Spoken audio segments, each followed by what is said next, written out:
Hello, it's me, the book and movie guy, and I want to begin by saying this is not my normal type of video. I normally don't like to do speculation or like trailer reviews or anything that's about like a current like piece of media, especially when it hasn't come out yet.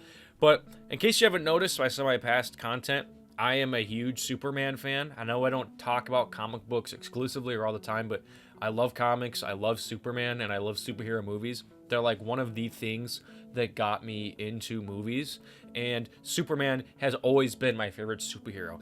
So when this new Superman trailer came out and I started seeing people talk about it, it inspired me to go back and look at some other past trailers and past discourse, and it got me thinking that I want to take a few minutes and just talk about this thing. I just want to talk about Superman, something simple for once. First of all, I gotta say, I'm excited. So if you're like a Superman upcoming James Gunn movie hater, probably not the video for you. I'm gonna explore some negatives, but overall I am pretty excited about this product. And I say that as somebody who, don't shoot me, I do like Zack Snyder's DC movies. I really do. I love Man of Steel. BVS, I've said many times, extremely flawed, a lot of problems, but I've come around on that movie quite a bit. I think it's done a lot of interesting things. And then Zack Snyder's Justice League, I think is cool. I think that the Henry Cavill Superman we got is a huge waste of potential. I'm upset that they never actually got to carry that out. Whole different discussion, but I recognize and understand and value Zack Snyder's Superman. With that said, I don't think that was ever a great portrayal of like the Superman. Those movies are a deconstruction of a Superman mythos. James Gunn looks like he is setting out to once again make the Superman. And one of the things that I like most about this approach is that it is pretty apparent from this trailer that James Gunn is trying to sort of thread the needle and marry together the Richard Donner, Christopher Reeve Superman to the Zack Snyder, Henry Cavill Superman. There's a lot of mixing of styles here with James Gunn's own flair. For example, obviously, the brighter colors, the traditional suit, and a variation of the John Williams theme is extremely Christopher Reeve, right? Like, the attitude and spirit looks a lot more like that. But some of the visuals, specifically of the child raising the flag and of a bleeding Superman, and also of crowds chanting against Superman and not liking him, that is all very Zack Snyder-esque to me. And it's not that Zack Snyder has a corner on like complex superheroes or crowds hating superheroes, whatever, but this just looks like something Zack Snyder would have done. So I like that we're getting a more morally positive and hopeful Superman, and it's the same type of modern setting that Zack Snyder tried to put his characters in, and I think that could work really well if it's done right. With all that said, though, this is still clearly a Superman that is made for this era.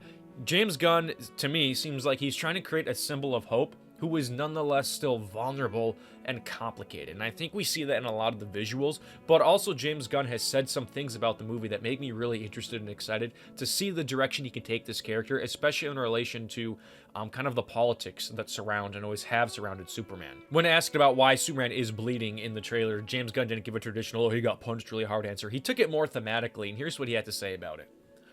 We do have a battered Superman in the beginning. That is our country. I believe in the goodness of human beings, and I believe that most people in this country, despite their ideological beliefs, their politics, are doing their best to get by and be good people, despite what it may seem like to the other side, no matter what that other side might be. This movie is about that. It's about the basic kindness of human beings, and that it can be seen as uncool and under siege by some of the darker voices are some of the louder voices. I'm excited for people to get to see the essence of what we're doing, because it really has been like this private secret that we've all been hoarding. We felt really good about it, like from a moral place, even from the beginning. We all felt like we were doing something good, both in terms of quality and in terms of actually something that's not a fascistic power fantasy. I'm not saying that about other hero movies in general, but it felt good to be doing something that was about a person's kindness. I love that, especially the note about a story that focuses on a person's kindness. At his core, that is what Superman is. He's a kind guy trying to do the right thing. Chores, Clark. Work keeps a man honest. Gotta protect the things you worked hard to build. And Zack Snyder's movies explored that, but they never really gave Superman a chance to just be that guy. There was always a complex existential weight on his shoulders, and it looks like while this Superman is going to be struggling with that, he's still just going to be the guy. And I do love James Gunn's comment about it not being a fascistic power fantasy, and I don't think that he's just pointing fingers. at Zack Snyder's Superman, but I do think that he is alluding to them in some capacity, but not just Zack Snyder's Superman, but also superheroes in general. They've all kind of been grappling with this legacy in recent years, and from everything from Captain America Civil War to The Boys, of like, what do you do with the superheroes? The people who are supposed to save you actually suck and are terrible. Like Zack Snyder did this with Watchmen, which you can make the case is more of a fascistic power fantasy.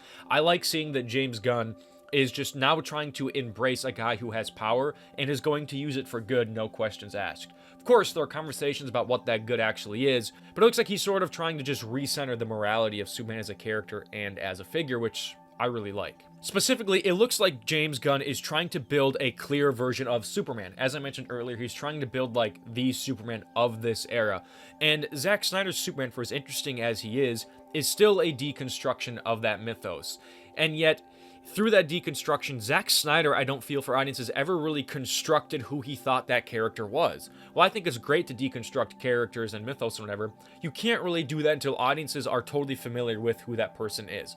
Zack Snyder was deconstructing a cultural idea of Superman. He never got to deconstruct his own Superman. There was a really popular video that went around a couple years ago called Superman Saves the Cat, made by Maggie Mae Fish, and while I have some, minor semantic quibbles with that video, I do think that the basic premise stands that Superman needs to be seen as a guy who is super. He needs to save some people, and he needs to, like, save a little kid's cat. Because while Zack Snyder was really interested in Superman as this godlike savior and emperor who's going to save the world and is involved in all these difficult, abstract, complex, existential questions, you need to balance that out with some basic humanitarianism, such as Superman giving a little girl her cat back. And this looks like a Superman who saves the cat. I mean, this shot alone of him wrapping his arms around this girl and saving her, it honestly made me tear up, because this is so unabashedly comic book Superman, superhero-esque, that I just immediately fell in love with it, especially in an era where we have been so, like, negative and pessimistic about everything from the world to superheroes themselves. It is just nice to see a superhero saving someone in a very visual way. Not to mention that this is just basic Superman imagery. We have a very similar shot in Smallville. But this also really reminds me of whatever that story is where Superman, like, goes to that alien planet just to save that one girl. James Gunn cited that as one of the references or inspirations for this movie. I can't remember the name of it off the top of my head. I'll put a picture to it right here. Wasn't my favorite run, but I thought it was interesting, and I like to see that he is, well, literally just translating the work into a visual spectacle, which is something that Zack Snyder never quite did. It always felt like Zack Snyder was a little afraid of the comic books, honestly, and of the source material. He was really interested in, like, the idea of it, but didn't really want to put the actual practical people or figures on screen. Beyond all that complex stuff, though, I just think that the basics here are looking really good. I like that the Kents don't live on this big, epic, beautiful farm for once. I mean, don't get me wrong, I love that aesthetic, but seeing them just kind of like in a more basic place that, like, you'd see in any rural setting, to me is kind of cool. It might make the character more accessible. Like, this is what rural life looks like more often than this being what rural life looks like. And just as for David Cornsweet himself, like, first of all, the dude's handsome as hell. He looks just like Superman. So did Henry Cavill. Like, I'm not dogging on Cavill. I love him. But this Cornsweet looks amazing. And specifically, I like that he definitely is playing a different character when we see him as Clark Kent versus when we see him as Superman, as he totally should be. And I don't doubt that Henry Cavill could have done that. He just never really got a chance to do that. We never really got to see his Clark Kent. And beyond that, the visuals of this movie just look like a comic book, but, like, not in a goofy way, or not just because of the brighter colors, but because the city of Metropolis itself has the character that I associate with the comics, or even with some of those older Superman films. Like, just something as simple as putting the globe on the Daily Planet. I love it. One of my favorite Superman images is him catching that globe to save people. We see a great version of this in Superman Returns and in quite a few comics, and it's just nice to see that again. This looks like Superman.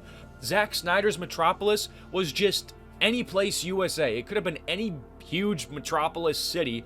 This looks like the Metropolis it's supposed to be, and I love it. It's a stupid thing, but thank you. Thank you for putting the globe on the Daily Planet. Another person I'm really excited to see in this is Lois Lane. I love Lois Lane. If she smokes cigarettes in this, I will love the movie no matter what. I don't care, but I hope that she's spunky and angry and cigarette smoking and gives Clark Kent a run for his money, because I love Amy Adams. She's probably my favorite actress. A rival I will meet right into oblivion, but I always felt like she was miscast as Lois Lane. She never had a lot to work with. She works fine for the Snyder setting, but I want a Lois Lane that is fiery and quirky, and it looks like Superman and Lois are going to have a lot of chemistry in this movie, which I never felt like Amy Adams and Henry Cavill really did. So that's great. Also, Nicholas Hoult as Lex Luthor, awesome. Looks great.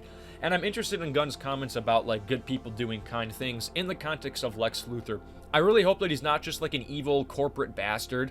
Like, I hope there's an element to him of that, especially in the wider political commentary of the film. But also, like, Lex Luthor to me has always been a guy who dislikes Superman because he lives in a world of fear, but like, he has valid logical reasons for not liking Superman, and you can do a lot of interesting complex things with that character. I hope that we see some of the complexities of Luthor and his like wider view of what he thinks morality is in contrast to what he actually does. And I hope that James Gunn finds would have a dialogue with that type of character, especially the eccentric billionaire figure who is so prevalent in American politics right now, and say something interesting about that through Lex Luthor. A lot of these superhero villains that are just like rich assholes really aren't interesting, and they fail to provide anything of substance commentary wise. And the closest we've probably gotten to like an interesting rich billionaire asshole villain is like Maxwell Lord in Wonder Woman 84, because he does have a little bit of a heart to him, but that's mostly because of Pedro Pascal's performance and not because the script or Patty Jenkins are trying to say anything actually that interesting about those types of characters. And I think that Lex Luthor could be the perfect villain of this era, just as Superman can, should be, and is the perfect hero of this era.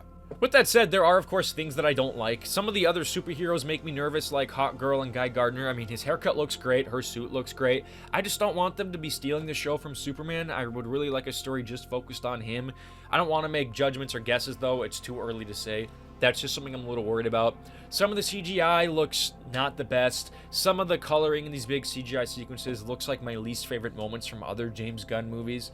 I think his best visual film is The Suicide Squad, so I hope that this ends up kind of having more of that visual aspect, especially in terms of the scale and the coloring, than like his Guardians movies, because while those are better looking MCU movies, they still do have a lot of moments that just become big muddy soup bowls of color. Generally, though, when it's not a big CGI fest, I think this movie is looking pretty good so far, especially that opening in the Arctic. There's grain, there's contrast, the colors pop. I'm loving it. I'm just worried about some of the big CG aspects because that's been an issue for every movie lately. And so, in conclusion, could this movie save DC? Could it save superhero movies? I'm not going to say that because that's a stupid thing to conject about. But what I will say is that this movie and this trailer specifically are making me feel optimistic about the future of this genre, which is not a way that I felt in a long time. With this genre, even with its hits such as Deadpool and Wolverine, I'm like, yeah, that was fun, but is that really the heartfelt, emotional storytelling, the important and powerful commentary that I'm looking for and want in this genre? No. I'm not saying that this is the only genre that can or should do that. Obviously, it's not. We can get these messages about hope and inspiration elsewhere, but at the end of the day, I still have the same brain I did when I was 13, and I want to love these movies, and I want to love these characters and the genre so much and so bad, and I just haven't felt like I've been able to in a long time.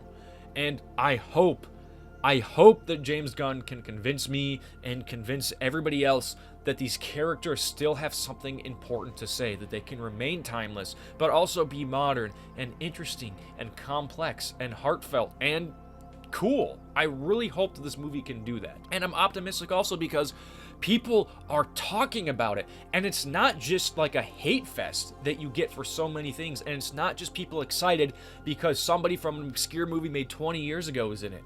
People are talking about this because it looks cool.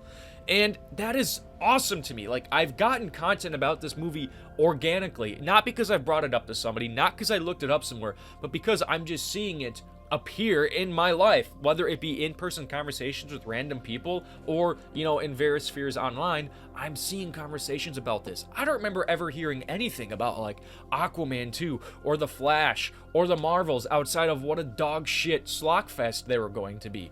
People are interested. And one of my other big metrics of if a thing is making a cultural impact is, of course, the students I teach. I teach high schoolers, and my kids know about this movie.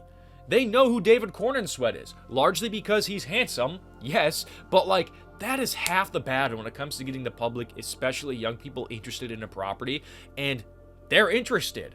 They know about it, which is such a relief for me because for a long time, it's felt like Superman was a dead horse. Like, that ship had sailed. Nobody cared. He was lame. He was over. Whatever. He was a novelty at best. I'm hoping that this movie can change that. And as I mentioned, superhero movies are like basically toast right now. And if this movie is going to have any kind of an impact, not just for the genre, not even just for DC, but like for itself, it's got to do something different. It's got to add something interesting to the Superman commentary here. I really hope that it does, and I really think that it can, because right now, people, maybe I'm just projecting, but I think people want somebody who can save the cat. And Superman is the guy who saves the cat. Thanks for watching. Tell me what you think. If you're a Superman James Gunn hater, that's cool. Leave your opinion as to why in the comments. Just tell me about it. Probably because you're a huge Snyder fan. I get it. If you're excited for Superman, tell me why. If you're somewhere in the middle, tell me why. I'm just happy to be here and have something to be excited for in my favorite genre again. So, thanks. Hope everybody's having a great time. Okay, bye.